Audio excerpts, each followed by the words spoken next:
Welcome back to What Matters Most. Shout out to everyone around the world who tunes in. Thank you so much. Appreciate the emails that have been coming in lately. Also, love the guest suggestions and the different publicists, publishers, managers, promoters, whoever keeps sending us these great guests. Appreciate you, the Patreons, and also Matthew Wayne Selznick, our technical director. It's a worldwide community. I feel fortunate. Today's guest is just a fascinating soul who's been on quite the journey. And I was reading his book and I thought, this would be a great guest to have on. He's a metaphysical teacher and a guide who's overcome all kinds of obstacles. I'm going to let him tell you about that. He's also a healer, a counselor, and he teaches meditation and self-realization. His book is called Supercharged Self-Healing, a revolutionary guide to access frequency states of consciousness that rejuvenate and repair. It's such an honor to finally welcome to the family, RJ Spina. Thanks for coming on, my friend. Thank you for having me, Paul. It's my pleasure. RJ, I always like to check in with the guests. How have you done with the pandemic over the last 2 years? How has that affected you, or has it altered your life much? No, not too much. I did probably cut back on in-person counseling sessions and healings and things like that. But other than that, I've been able to maintain some sort of level of how I was operating before.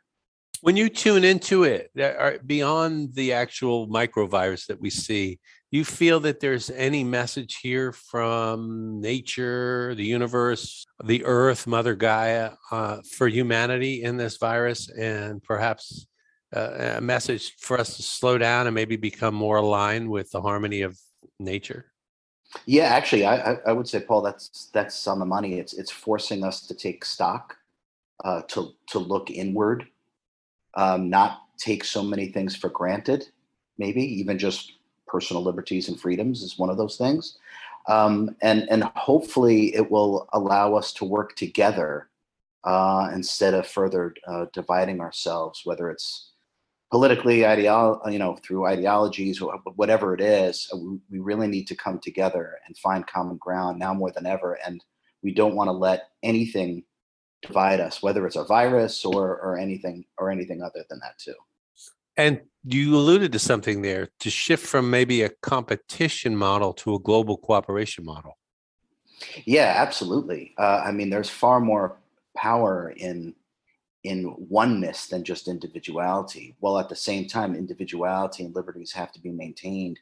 But it's when we come together, there's far more energy, far more power. I like to use the little silly analogy of that. I like to make cookies, and I often eat the cookie dough before I even start making the cookies. But the real point is that I like making the dough. I get the cookie sheet out, and I start putting the dollops of the cookie dough on the cookie sheet.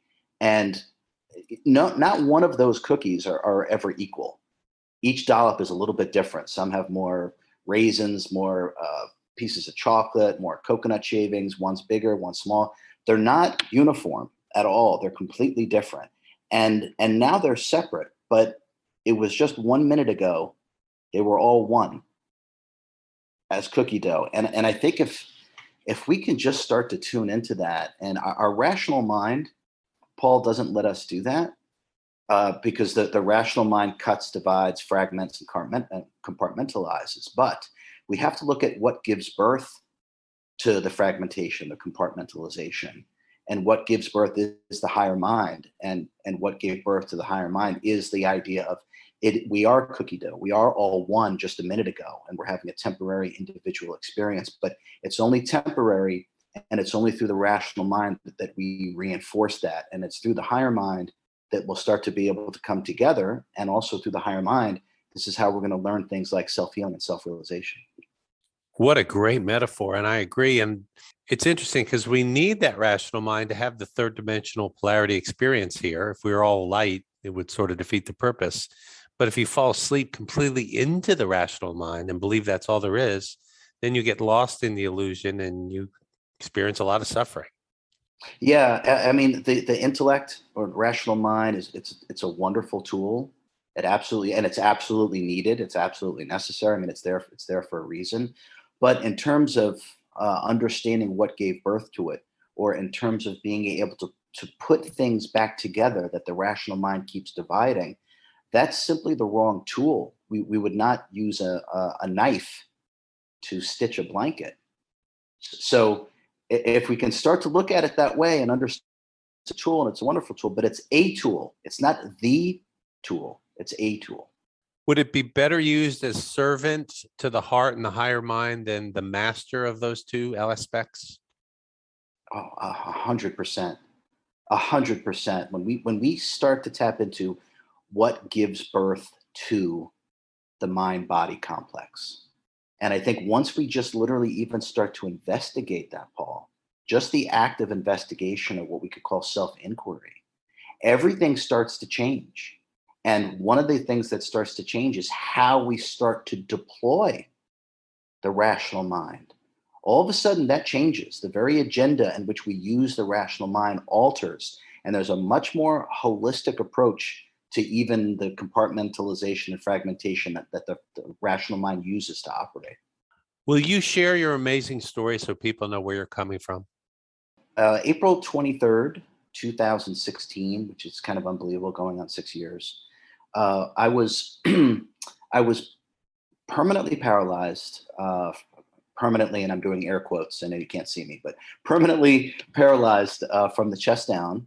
I was diagnosed with sepsis. I had septic shock that had gotten into my spine and literally crushed T7 and T8 in my vertebrae and crushed my spine and rendered me permanently paralyzed. I was diagnosed with type 1 diabetes, Hashimoto's autoimmune disease, hypothyroidism, pancreatitis, thyroiditis, and then something called autonomic dysreflexia, which can be fatal for paraplegics and quadriplegics, anyone who has an injury above T6. And mine, the center of my abscess on my spine was T7 and 8. And autonomic dysreflexia, that's what runs, or autonomic dysreflexia is when your autonomic system does not run. So the things like breathing, body temperature, pulse, heart rate, those things are completely off the rails. And these are things that normally run automatically, hence the autonomic system. So I had a host of things going on. The prognosis was absolutely dismal. I was even told that I probably wouldn't live another 48 hours due to the severity of the sepsis. But I think the real point of this is that when I woke up from emergency surgery, I like to say that I had awakened into what is authentic cosmic consciousness. And I remembered, and it is a memory, it's a muscle memory. I remembered the metaphysics of self-healing, how it actually works. And even in the ICU, Paul, I started telling the nurse the specifics about how self-healing works, what I was going to do, how long it would take, that I would put myself back together, and that on the 100th day, I would walk unassisted. And all of this is documented. And on the 100th day, I walked unassisted. RJ, what was going on in your thoughts, in your energy field to create all that unfolded in your body? That's really the question, right, Paul? I mean, I have to give some context in the sense that when I was a little kid, I would leave my body, what we call astral projection, things like that. So that was very normal for me. As a little kid, I would just sit down or lie down and relax. And in a second, without effort, without trying, certainly without training, I would be outside of my body. I'd be able to look at my body. And I knew as a child that I was pure spirit or pure consciousness or pure energy, however you want to say that. And so this is how I grew up doing this. And I used to explore what we could call the multiverse, the different frequencies and dimensions that exist within the structure that you and I are currently in. So I've been always, and I'm doing air quotes again, like this, which is, I guess, odd or spiritual or whatever word you want to use. It doesn't really matter to me. But I've always been this way. And I used to say as a kid that if I ever get sick, I'll just heal myself. So I knew that the remembering or the talent, the ability, the gift, whatever word you want to use, I knew it was always there. It came online. The veil had been lifted out of necessity when I woke up from emergency surgery because my body was trashed. It was destroyed. It didn't work. I couldn't feel it, and it didn't work at all on any level, really. But it all came back to me. It's a muscle memory, and my last name is Spina, which means spine. So this is, believe it or not, all this is planned. We give ourselves challenges in terms of our life plan. This was my challenge. I wanted to give myself a worthy challenge of being able to put my destroyed body back together and then be able to teach this to others and offer this to humanity. Well, beautiful. It's like you came in awakened, you fell asleep in the dream, and then the universe, your higher soul said, wait a minute, RJ, you have a mission here. Get busy. Yeah. That's well, Paul. It's well said. As a child, I was probably more awake and aware, so to speak, and then sort of the immersion into the human experience, which begins with the identification with the body. And as soon as you start to identify with the body, you're going to start to identify with the rational mind, because the body and mind are connected. You can't have one without the other. And then we reduce ourselves to what I call body consciousness, which is just the five senses and therefore the intellect. And so there was an absolute, almost like falling asleep. You don't even realize you're falling asleep until you're asleep. And then I would say at 24, and now I'm dating myself, that was 26 years ago. At 24, I had a very, very profound meditation that allowed me to recognize and realize a lot of things about myself, why I was like that as a kid, why I feel differently about things and can kind of see things, clairsentience, clairvoyance. That's never turned off. It allowed me to work better with the incarnation, is maybe a way to say it. And then really since then, I've had several moments where I thought that I had become completely enlightened and self-realized, only to realize that there's more and more and more and more that never. Well, we just had an interesting thing. RJ was talking and the complete program crashed. The energy blew it out. So we're going to try phase two. I was asking you that you'd kind of woke, you started off awake and then you fell asleep and then you got called back in action. So what happened after you had all these terrible diagnoses? What was your next step after that? Well, Paul, the next step was I spent about 2 months in the hospital rehab. But I knew from the moment that I woke up that I would heal myself, that I would walk again. I didn't, as weird as it sounds, I didn't have a single thought that I wouldn't heal myself, that I wouldn't walk. And the things that I started to do, the metaphysics of self-healing, as I said, it was a muscle memory. It just came back to me. It's like the veil had been lifted and it's like, oh yeah, now I remember. Because as a kid, I used to say, if I get sick, I'll just heal myself. So it's kind of like that muscle memory was back online. So I found myself simply doing these meditations or exercises or protocols, however you want to say it. And I started doing them nonstop. Literally, I would go from one into the next one, into the next one, into the next one. And there was nothing happening with my body for about 17 days. There was absolutely no change, no sensation, clearly no functionality, nothing. And then on the 17th day, all of a sudden I could move my left leg. And I made sure to have physical therapists and the nurses and everybody start to record. And this start to record, me unparalyzing myself, because I knew no one was going to believe that this was even possible. So, and that video, if you haven't seen it, it's on the homepage of the website. It's time stamped, so you can actually see the progress. And it wasn't linear, Paul. It was you could call it quantum. I was doing things on Tuesday that on Monday I showed absolutely no possibility of being able to do that, and on Tuesday I was doing it fully. So I just kept doing these 7 steps, which are the 7 steps that are in the book, the 7 steps of the Ascended Frequencies Healing Technique. I just kept doing them over and over and over. And I was literally bringing high frequency energy into my body. I was making my body remember how to heal itself. And lo and behold, as I said, believe it or not, on the 100th day I would walk, and that's exactly what happened. Was this just like a deeper knowing what to do? I mean, that is pretty straight ahead and specific. And also, I love that you just consistently kept doing it, even though initially you didn't have any results.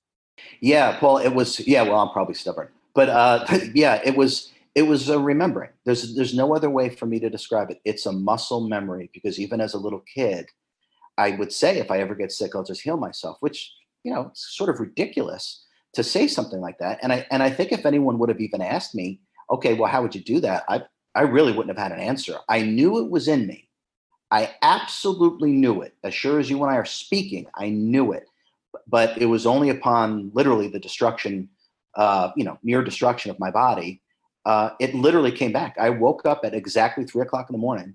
I looked at, and we actually took this out of the book, believe it or not, but I looked up at the clock and saw it was 3 o'clock. And then the next thing I did was I just looked down to make sure that I was still inside my body. And once I realized I was still inside my body, I was like, okay, I'm going to put myself back together. It was that fast, that matter of fact. It was a deep, deep, deep inner knowingness that was always there. And it was finally time to get access to it and to do it.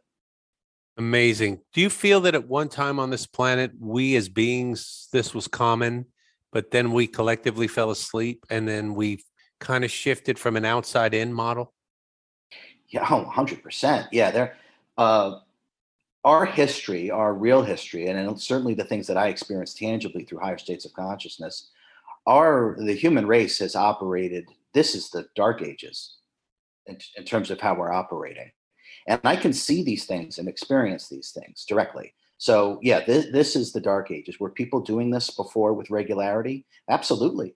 And that's why I said this is a memory. I remembered this. And frankly, I think I've taught this for a very, very, very long time. And I'm just simply teaching it again. So we used to operate. That's because, Paul, not to get too out there, although this conversation's already out there, probably the base frequencies of the collective consciousness used to be much higher. So think of like being in a high-rise building. We used to be on the 15th floor. And so we had access to everything that was from the first floor all the way to the 15th floor, all the wisdom, all the metaphysics, all the understanding. And then literally the fall of humanity, or the fall of man, however you want to say it, is really the fall in frequency. And so what we've done is we've dropped in frequency. And as you drop in frequency, it's almost like you're falling asleep. It's almost like you're losing consciousness. And so instead of operating on the 15th floor with access to everything in a much more holistic, connected state of consciousness and state of being, we've dropped in frequency as we became obsessed with the body-mind complex. And so we left all this higher mind, we left all this behind, and we've reduced our inner knowingness to just believing. We're beliefs, we're left with concepts, we're left with thinking, we're left with trying to figure it out. When prior, we were operating at the level of actual inner knowingness and true connectivity to our higher self and to God, to source, to whatever word that you want to use.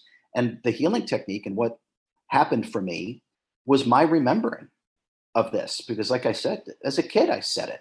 So it just came back to me. And we absolutely used to operate this way. And our past is going to be our future once again.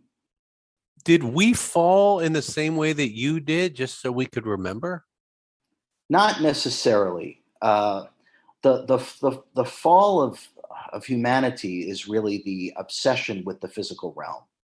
So that's really what it is. We became enamored with the body mind, bodily sensations, what can be done with the body, and sort of trying to conquer nature through mental activity, through domination. And a long time ago, a very long time ago, we used to live not with that agenda. We were already connected to our own higher sense of ourself, our own higher self. We already had that connectivity. And so we operated in a way that was much more wise, much more loving, much more holistic, much more inclusive. And as we got away from that, it's kind of like you drop down to the 14th floor, then the 13th, then the 12th, and then you're losing access to all the information, all the wisdom, all the metaphysics, all the beings, believe it or not, that exist in these higher frequency states that we used to be able to communicate with in these advanced civilizations. So we're dropping down, down, down, down, and we lose consciousness, we lose connectivity. And what we really lose is the connectivity to the higher mind or to the true self. And the higher mind and the true self is love and wisdom. That's where all of it is. It's inside. There's nothing out there. Out there is a projection. So inside is everything. And this was just a remembering. And yes, we're all going to do it again. And hopefully this book and my incarnation is a reminder and an inspiration for others to do the impossible for themselves.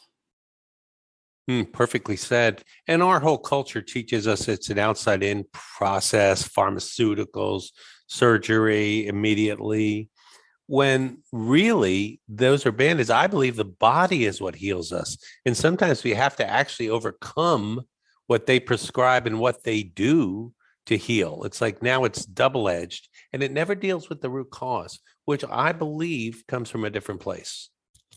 Yeah, well, I talk a lot about in the book the ego mind identity, the EMI, and so Paul, that the ego mind identity is the only block from human to God consciousness. It's literally the only block, and we create that block through identification.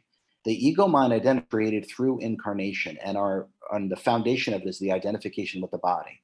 And as soon as you start to see yourself as a physical being, you're then going to reduce yourself to what I call body consciousness, and therefore you've lost your higher mind. You've lost your intuition. You've lost your inner knowingness, and you have reduced yourself to quote unquote just being a human, which is just a suit. When there's nothing physical about us, we are formless. We are free. We are unconditioned, and we have to start to return to that because healing is the return to what is original to you. What is original to us all, Paul, is perfection. It's divinity. It's harmony. It's vitality. And so through my own altered state of consciousness, or remembering as well, through my own higher state of consciousness and altered state of consciousness, through deep meditation, I was able to reconnect with what I really am. And once you reconnect with what you really are, I kind of describe it, Paul, as like you're at the Etch-a-Sketch level, because the higher consciousness is the architect of our form and the chemist of our biology. And so when you start to tap in authentically into higher frequency states of consciousness, you actually go to the Etch-a-Sketch level where the true building blocks of what we are exist. And you can actually redirect and reprogram yourself so you can heal yourself. That this is exactly what I did. And you can call this magic if you want, because true alchemy is actually magic. And I don't mean magic with a C, I mean magic with a CK. I don't mean moving cards around and, guess where the ace is. I mean magic, which is the accessing and the utilization of energies that lie outside of physical sensory perception. And when we start to do that, I was absolutely doing magic. I was putting myself back together. The spine doesn't heal on its own. I made it heal. So it's the return to what is original to you gives us access to anything. There's no such thing as impossible. And I know people say that because it's catchy, but I mean it when I say it. When you use your higher mind, there is no such thing as impossible. So what you did is tap into the essence of what you really are that created you in the first place, and just like our computer crashed here, you rebooted it and you consciously created new programs. That's exactly right. That's exactly right. And that's why I call the ego mind identity a limitation program that runs by thinking. That's why I call it that. The book is filled. The book, from my perspective, needs to be read several times. There's that much depth within that book. And in some ways, we could even say that book is a bolt of lightning from God. And I mean that. This is true higher knowledge in terms of what's in that book. And reading it and rereading it and rereading it, you'll garner more and more and more. But to your point, absolutely, I went to what I call, sort of jokingly, the Etch-a-Sketch level. As I said, the higher consciousness is the architect of our form and the chemist of our biology. So if you go to that level, you are now at the creator level. You can literally start to put yourself back together, reverse engineer the original perfection. And lo and behold, what you do on the higher frequencies automatically adjusts your physical form, because the physical form is based upon the blueprints that exist within higher frequencies. And that's also where sickness and disease comes from.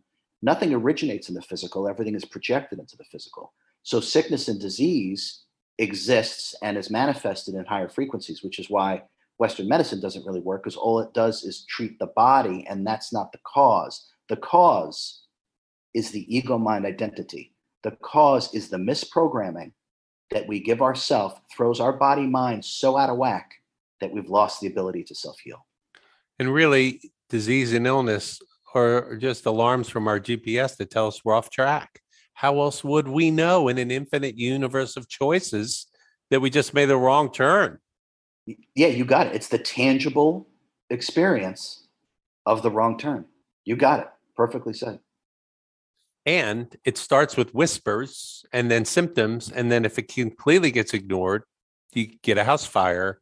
And I have been hearing this sort of same stuff my whole life too. And I have been experimenting with it where I will consciously raise from my essence the vibrational level of all the cells in my body. I will gently eliminate bacteria, disease, and any viral threats. But really, what I'm looking at is the thoughts and the belief systems that are creating the virus or the bacteria. And usually it shows itself right away. Now the ego might go, don't look at that, or or that wasn't me. But it's right there. I just feel like if you get still, if you meditate or get quiet in nature, your body's trying to tell you something. And so is life all the time. Yeah, it's 100%. And notice everything that you just said has nothing to do with the rational mind. No, it's a And bypass. so, yeah, and so this, Paul, this is really the key. Okay, the rational mind, we cannot use the rational mind to heal the body. It doesn't work, right? We have to go to what gave birth to the rational mind, or that inner stillness, or really what we could call the self or the sentience. That's what gives birth to the entire body mind complex. And when you start to work in that way, very simply through meditation, I mean, people feel so much better when they start meditating. That's because the self, what we really are, is meditation. It's what exists prior to thought, prior to emotion, prior to the body. And that's what we are. We exist prior to this experience.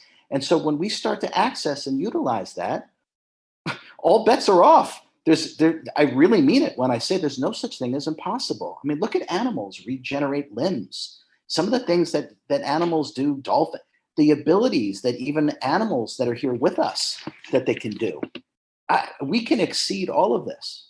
We absolutely can exceed all of this. And I really feel that what I captured in the book and through this incarnation as RJ is a remembrance, is a reawakening of exactly our unlimited potential.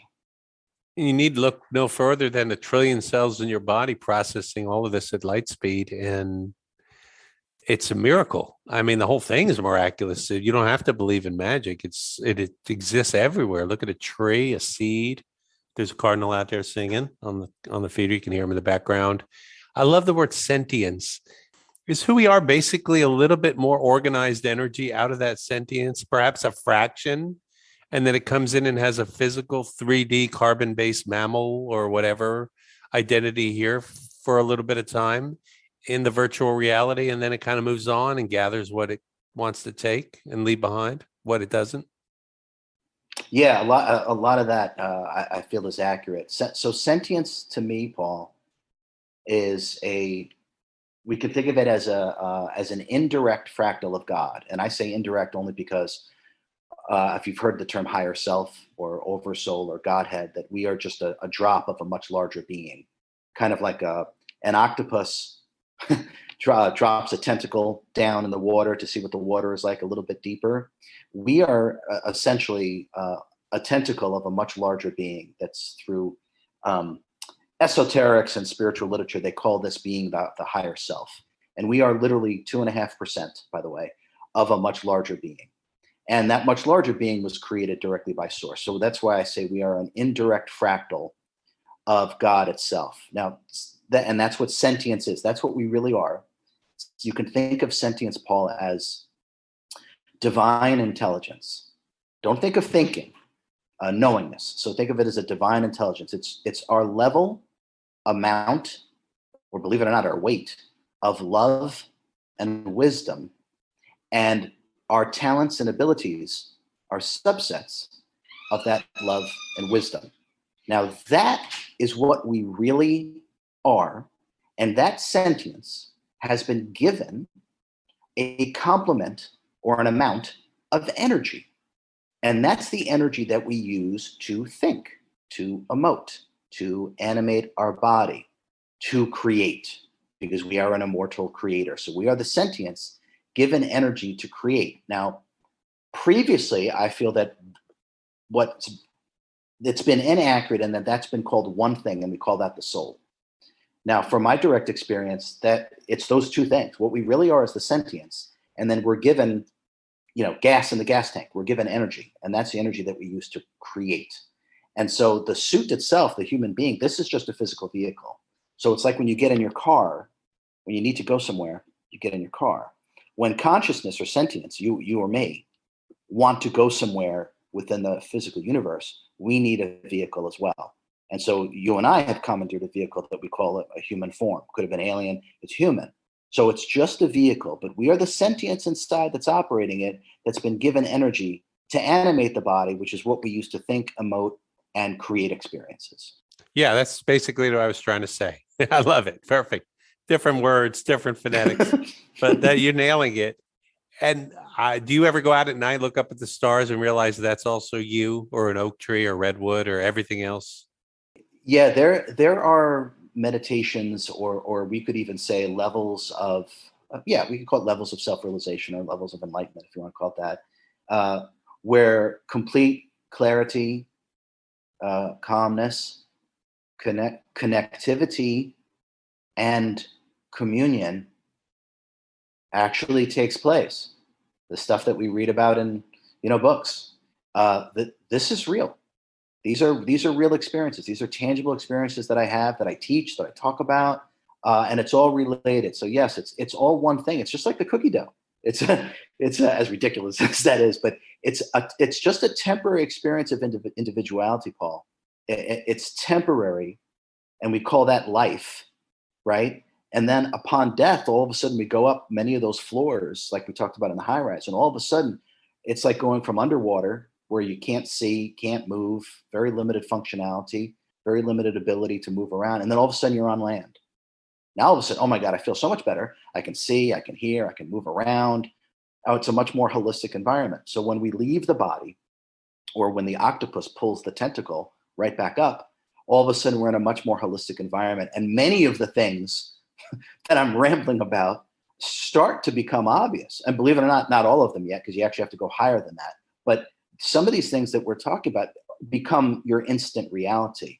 But because we've chosen to only use the rational mind, the stuff that you and I are talking about seems crazy or insane or inaccessible or not real. And in most ways, what I'm talking about is way more real than the temporary experience of physical incarnation.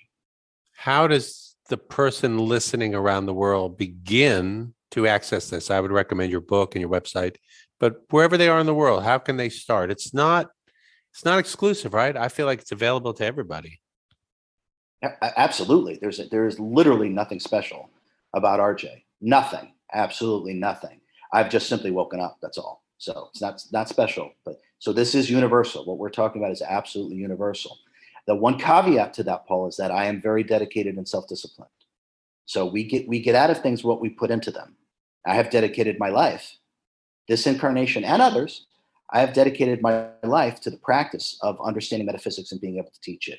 That being said, anybody can do it if they practice properly and they're given the right instruction. And this first book is the right instruction.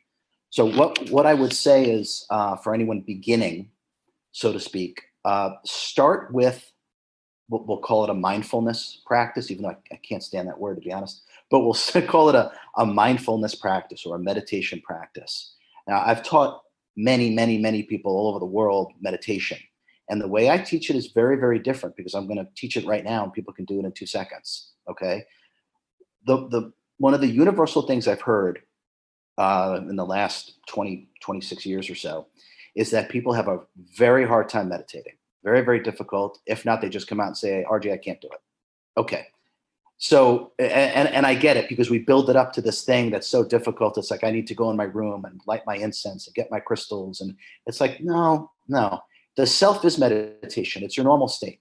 Okay. So it's actually done without effort. And I'll give everyone what I call a magic trick, which is really just metaphysics. But one way to meditate is to do this, Paul. Simply pretend that you just arrived here. No past, no future. The mind goes blank. Okay, you are now meditating. That's it. And by the way, Paul, stay right there. Stay right there. Let the higher mind open up like a flower blooming. You don't even have to do anything. This is the beauty of the truth. The truth doesn't require your participation, my friend. Just a pure state of being, in essence. That's it. Basically a portal of perception. You got it. And we are all just that. The greatest technology ever invented is our consciousness. RJ, what inspires you to teach and not just go roam around and really taste the fruit and suck in the sunset? What drives you to share all this beautiful information? It's how I can be of service. So I'm here to quote unquote teach or be of service or do whatever. It doesn't matter how you want to say it, but I need to be able to be of service to the collective consciousness, and how I can do that is to be a metaphysical teacher, however you want to describe me. I don't really care, but I'm just here to not really help. I'm here to change things. I'm here to change the way that we operate. I'm here to change our understanding. I'm here to offer things to humanity that they can do instantly, where there's a tangible result. Because these things that you could say come through me are deeper aspects of what is, which is why they're immediate, which is why they're tangible, which is why I'm not dead or paralyzed. So we can now work with ourselves in a much different way as we start to go back up the frequencies. We can work with ourselves in a much more holistic way. But back when Paramahansa Yogananda brought Kriya Yoga to the West, Kriya Yoga was necessary because the base frequencies of humanity was so low that we had to put the body through all these different machinations just to be ready to be able to meditate. Now it's totally different. Now everyone who is going to listen to this or who is incarnate right now is going to be able to meditate instantaneously with some of these little metaphysical magic tricks that are in the book and these things that I teach. It's instantaneous because we're operating in a different way, because consciousness is ready to operate in a different way. And so self-healing is part of that. And then ultimately, you could even say self-realization or enlightenment is now on the table as well. And believe it or not, there are many things past enlightenment, but that's a whole nother conversation. Brother, don't you find too, as you get deeper and deeper into these realms, the linear ambitions and what society constitutes a success, they just drop away. For me, none of that drives me anymore. It holds no appeal. I'm not making it wrong, but it just would be like eating after you had a big meal. There's just no desire around it. It feels empty. You're 100% on the money, because as you awaken more and more of your higher mind, you leave behind the identification with the lower consciousness or rational mind. And therefore, everything that was driving your behavior before, you have outgrown. And that's normal, quote unquote, normal. That's exactly what's supposed to happen. It's the evolution of your own consciousness. It's the flowering of your own higher mind. You're no longer operating at the behest of your ego mind identity. And now instead it's spirit or consciousness or sentience or the self that is leading the incarnation. Magnificent. And I feel like I inherently know the answer, but I'll ask it out loud. Tapping into the same source sentience to change our inner biology, our inner physiology, our inner dynamics, couldn't we use the same tools and energy to change our outer realities? Oh, that 100%. That is how the outer reality. Yeah, that's how the outer realities change. It's a big illusion, Paul, because the five senses are projected outwardly, right? The five senses are not projected inwardly. In other words, we're not seeing inside our head or, that kind of thing. So the senses go outward, but that's just to protect the physical vehicle. But yet then we start to operate backwards in that we operate outside, hoping to, by changing the outside, we're changing the inside. It literally doesn't work that way. If all of us went in and started to work with ourselves in the way that you and I are talking about, the actual construct of physical reality would change. The only reason why everything looks the way it looks right now, Paul, is because we expect it to. Now, if our perception, our inner perception changes so drastically, we would then project a reality that comes out from in. We would then project a reality that would then reflect that. And physical reality would literally change. It operates the same way in which I changed my body. It's the same thing. I went in and changed the body. If we continue to go in collectively, we will absolutely change the fundamental structure of how our physical reality is put together. It's all based upon consciousness, our consciousness. But if we don't work inward, all we're actually doing is just moving furniture around in the same room. There's no real change there. What we need is transformation. And the transformation implies that there's absolutely no residue of the past.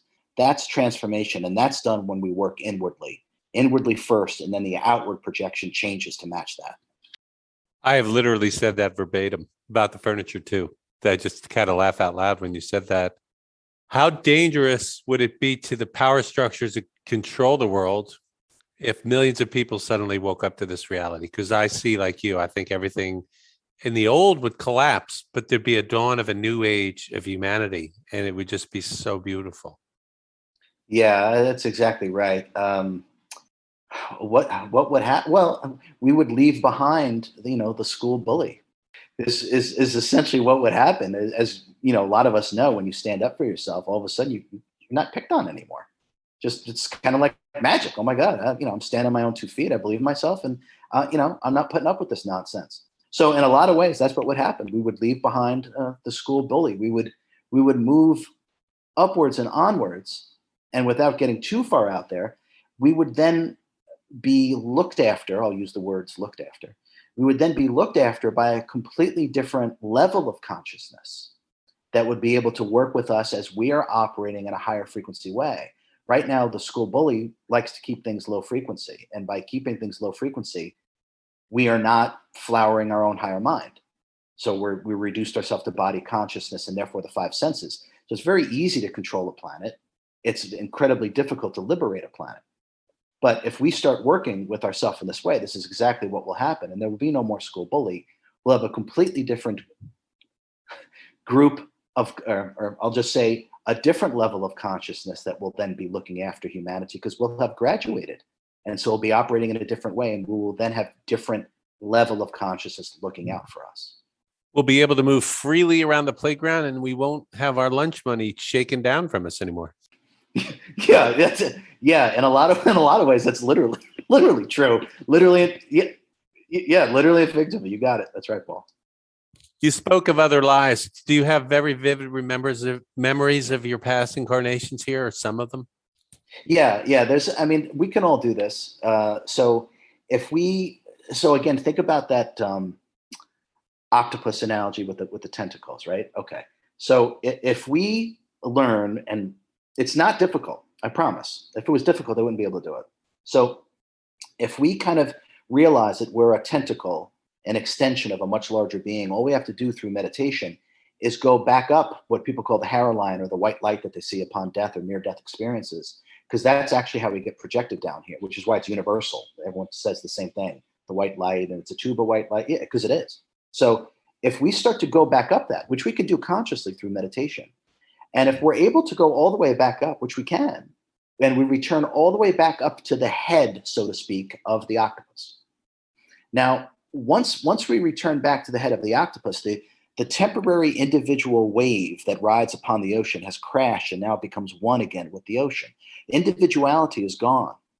And now you realize that wave now realizes that it's the entire ocean. It is the ocean. So when you return back to the ridiculous analogy, but when you return back to the head of the octopus, your individuality is now gone, and you realize that you are all of this. And what you're going to realize are you're going to see all your past and future, believe it or not, past and future lives.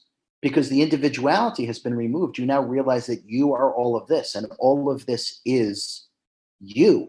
There's no separation. The wave has crashed. It's become part of the ocean again.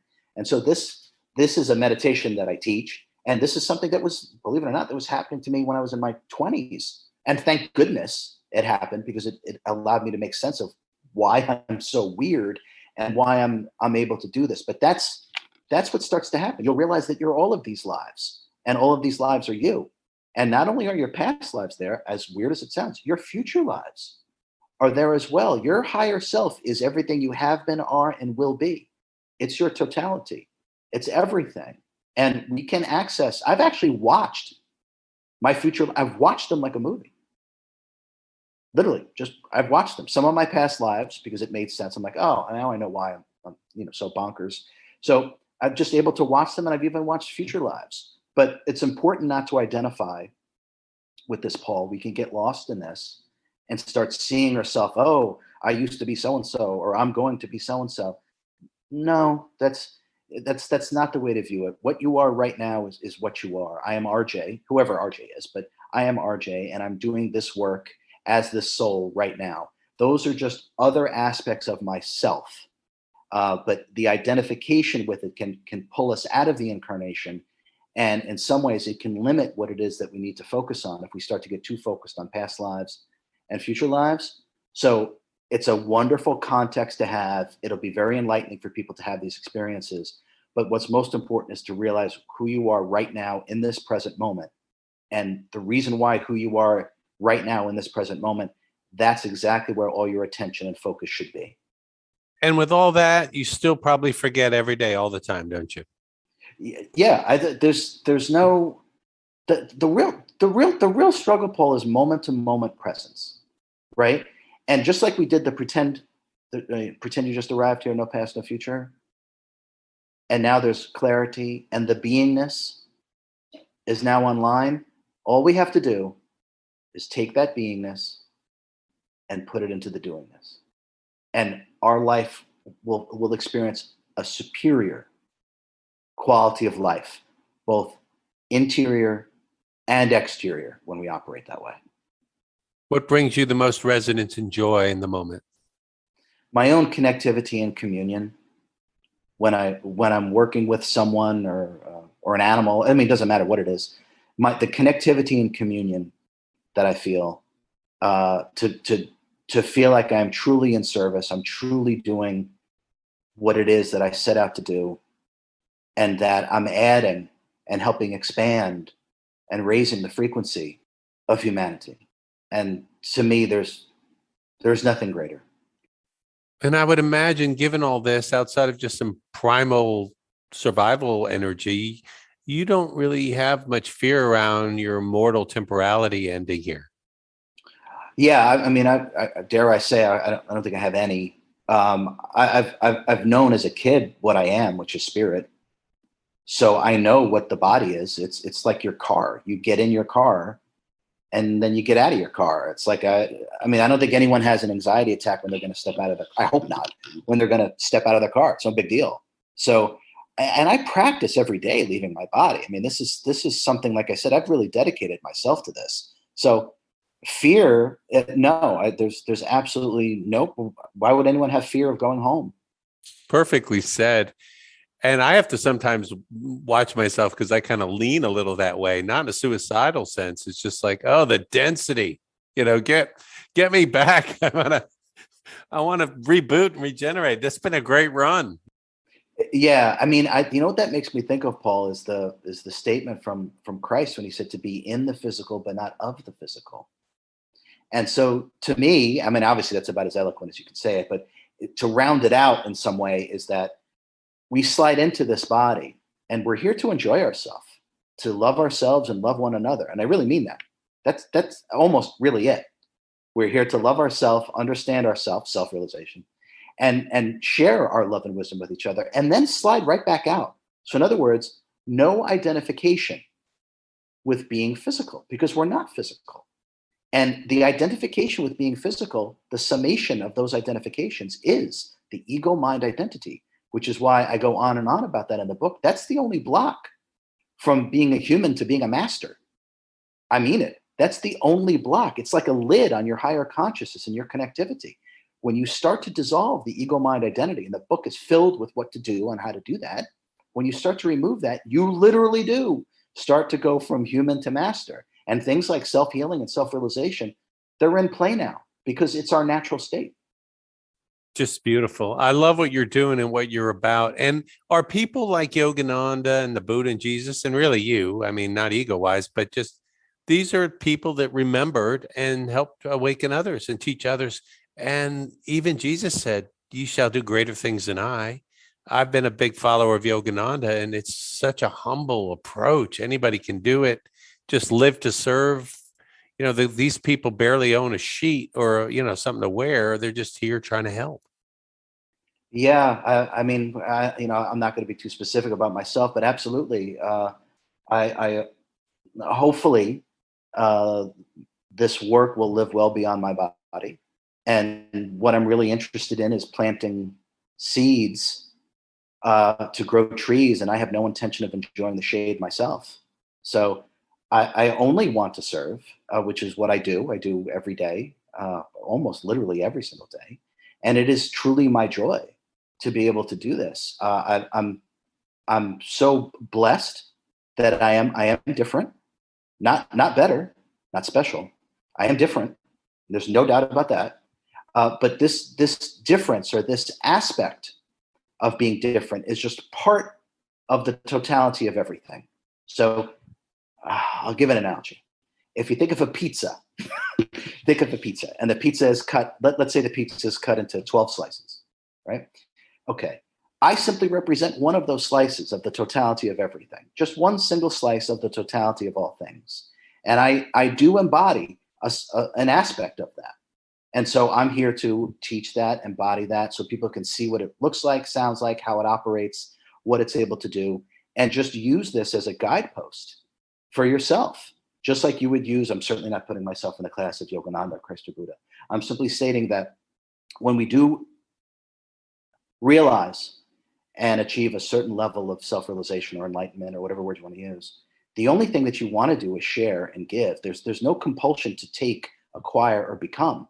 It's quite the opposite. You actually, I'm impelled to do this. I almost feel like I don't have control over myself in that way. I don't think I could stop teaching and stop giving, even if I tried. So I simply want to give everything that I have, do the absolute best that I can, and leave this place better than when I got here.